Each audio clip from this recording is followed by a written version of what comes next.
In light of the COVID-19 pandemic, TIZ is against corruption in the humanitarian aid distribution. TIZ calls for transparency during arrival of aid, transparency during selection of beneficiaries, transparency during distribution of aid, accountability in monitoring the process of aid distribution, and depoliticization of aid. Resist, reject, and report corruption now. Transparency International Zimbabwe, a coalition against corruption.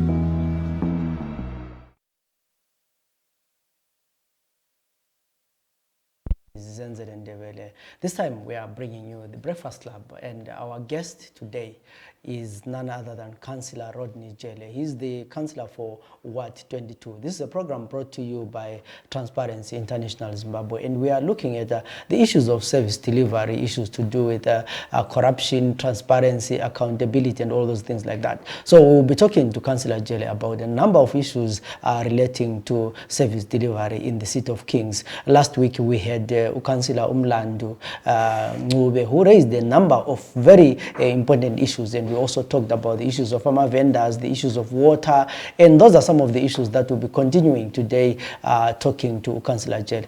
Councillor, welcome to the program. Thank you very much, Bulawayo.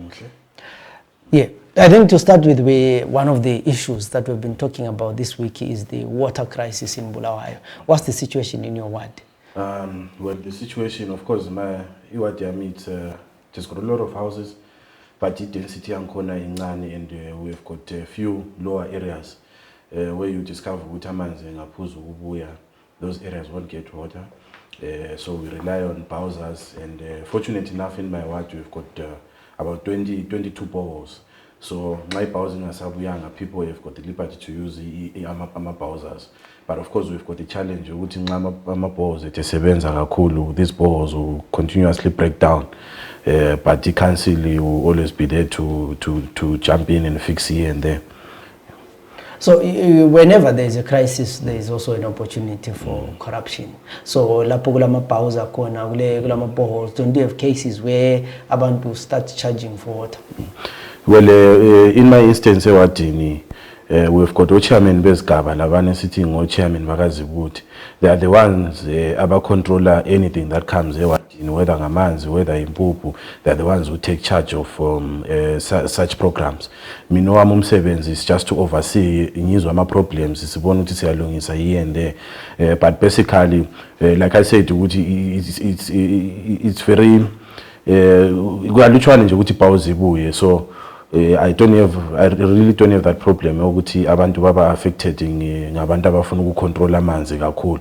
Maybe esboraneni, we've got these rowdy boys ababefuna ukuzenza bona amabhawu, but we always try and deal with those issues whenever they come in. We are already, May, and we are having a serious water problem. Going forward, what plans does the council have to actually solve this water problem? Yes, I think the biggest project is duplication of pipes and also the bores, Aquifer. But we are hoping to get assistance from the government, even as far as Zambezi water project, because I think that's a long-term plan. Then we are safe, we are covered as a city. But currently, we are trying to do what we can. I mean, obviously, in COVID, people have not been paying rental, so you can't see the but we are trying project. Yeah, you mentioned the issue of rates in COVID. I'll get that to you on that one shortly. But I'm looking at the water problem in Bulawayo. It's not something that is new. Yeah. It dates back to the 80s, 70s, but the population was not that much now. Do we have a long-term plan for a council to solve the water problems? Like I said, the long-term plan yona le Zambezi water project, and if you recall, our constitution ikhuluma ukuthi amanzi ngaka president amanzi ngaka hulumende. So we are trying to lobby lathi as council. I think if you read maybe 2 councils ago, we are trying to lobby ukuthi city government ithi declare uBulawayo as a water disaster, kubele water disaster management. Because we are in a crisis as Bulawayo, like you are saying, which is for a long time into le senzakan.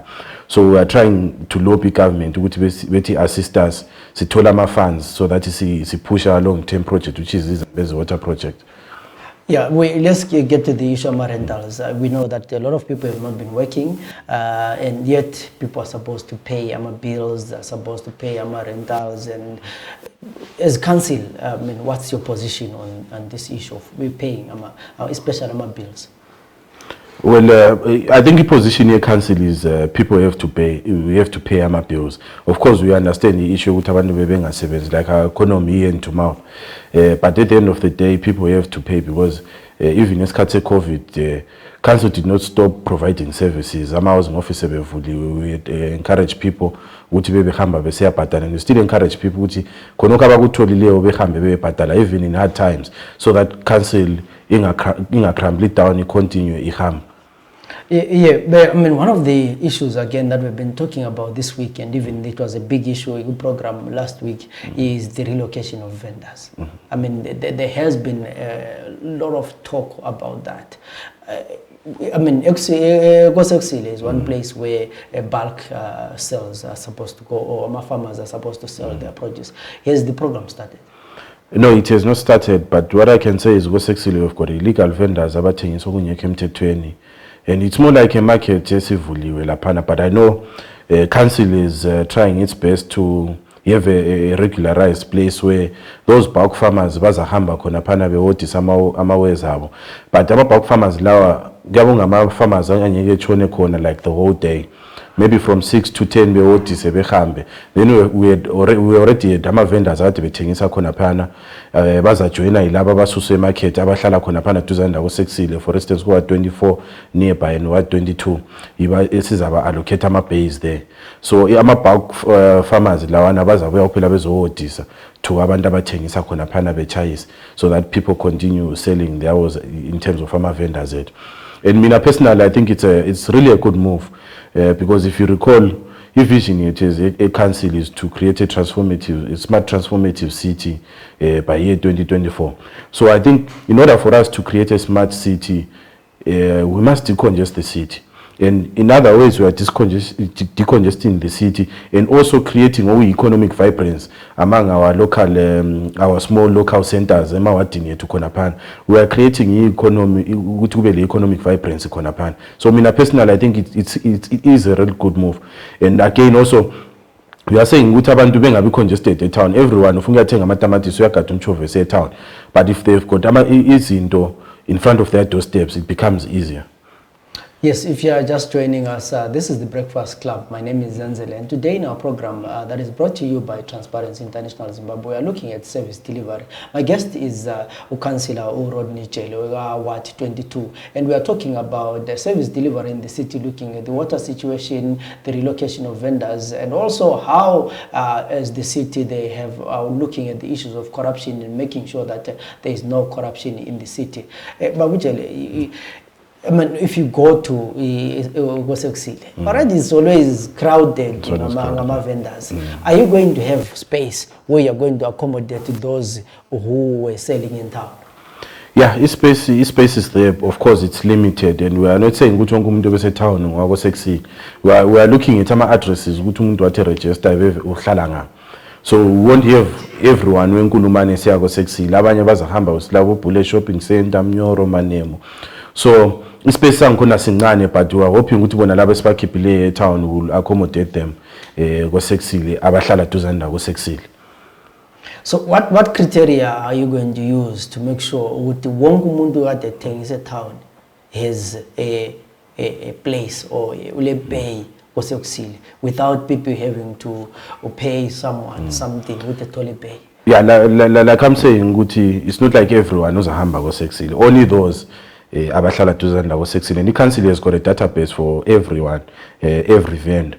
and yikho bensitsho ukuthi ama-addresses abhaliwe laphana. So we look at ama-addresses when uhlala maybe for instance duzane nako-Bullet ngama-60 something, uhlala kuma-60 something, so angeke uhambe ko-Cllr thengisela ko-Bullet khonapho. Abako-Cllr bazahamba ko-Cllr, abakomnyoro bazahamba komnyoro. So i-council has got that database and the information yonke. Yeah, there's also the issue for Ekwatini, and over the weekend, the week past week, we've seen people saying, Ekwatini is right, Abayamandu we're going to be accommodated there. As council, what is your position on Ekwatini? Because the project has taken quite a lot of time. Yes, I mean, as councillors, that we are really worried. This project has taken quite a while. But maybe let's wait for a full council, because we are having a special full townlands meeting on Wednesday, where we are getting a progress report on the issue of Ekwatini, and also trying to see contract how flexible is it in terms of even extend this card land, but we are getting a progress report on Wednesday, so that we will be informed in terms of Ekwatini, and singaba informed inform Latama residents this is the progress as of now, and this service project lay planning. Latringene council in Lapana, there was a project, I think it was spearheaded by Transparency International Zimbabwe, of councillors declaring their assets, so that it was a way of monitoring corruption. How far has that project gone? In terms of declaring assets, initially it was in two ways. Of course, it was spearheaded by Transparency International Zimbabwe, and I know most of the councillors did not declare assets, save for two, of which I'm one of them. Then the second one was spearheaded by our own party, which deployed as the MTC Alliance, of which every councillor has since declared assets, go MTC. So I think maybe the next phase is maybe for also Transparency International to go back to those councillors who did not declare assets, so that they can declare them publicly. I mean, looking forward, I mean, the city has a lot of issues that need to be done. We are talking about water, we are talking about vendors, we are talking about roads and all these kind of things, and yet the economy is not doing well. I mean, where do you see the city in the next few years? Well, we just have to pray that we have a miracle in terms of economy, but as a city, we are really trying, and thanks to our residents, here and there. I normally say councils are as poor as its residents, and they're as rich as its residents. So if people don't own up to council, it means council will fail. But we really pray and also encourage people so that we keep going. Counseling counseling abantu. So some people normally say ukuthi counseling bulawa ngama councillors, but we say counseling bulawa izakhamizi zayo. You also sit in the committee that looks at business in Bulawayo. I mean, how is the situation now that there is this lockdown? Well, it's really bad. I mean, basically, business committee looks at business entities as a council. You talk of your farm, you talk of Ingwebu, you talk of the City of Kings Business Ventures, where we've got a caravan park, in Esari Park. So, I mean, as long as abantu bengela mali, all our businesses are dying. Save maybe for Ingwebu, you know, because you realize they are turning into alcohol. Maybe because of farmer stresses, I don't know. But people do drink here and there, and you discover what the program, which is in Ingwebu. It's more cheaper than maybe beers, whiskeys. So people tend to Ingwebu. Cool. In your ward, I mean, as a councillor, you work at ward level, but also at council level. In your ward, do you have a policy maybe with do you sometimes come across issues of corruption in your ward? Yes, we do. But we've got committees. For instance, TIZ has got committees where they've made publicly, they were made public, issues of corruption. We are in Lapa, I mean, report. They do come to me, and I also refer them even and provide the evidence. You did find the corruption. Yeah, I mean, lastly, I mean, what can you encourage, what can you say to the residents of Bulawayo? Yeah, well, what I can say to my residents of Bulawayo, we are facing a really tough time.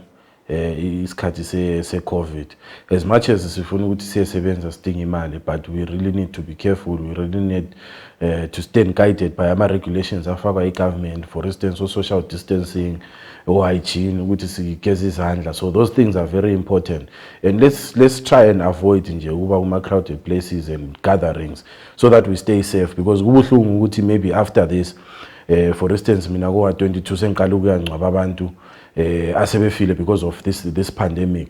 It won't be nice. So I encourage my residents, our 22 my residents, let's stay safe, and let's toe the line in terms of our regulations as well.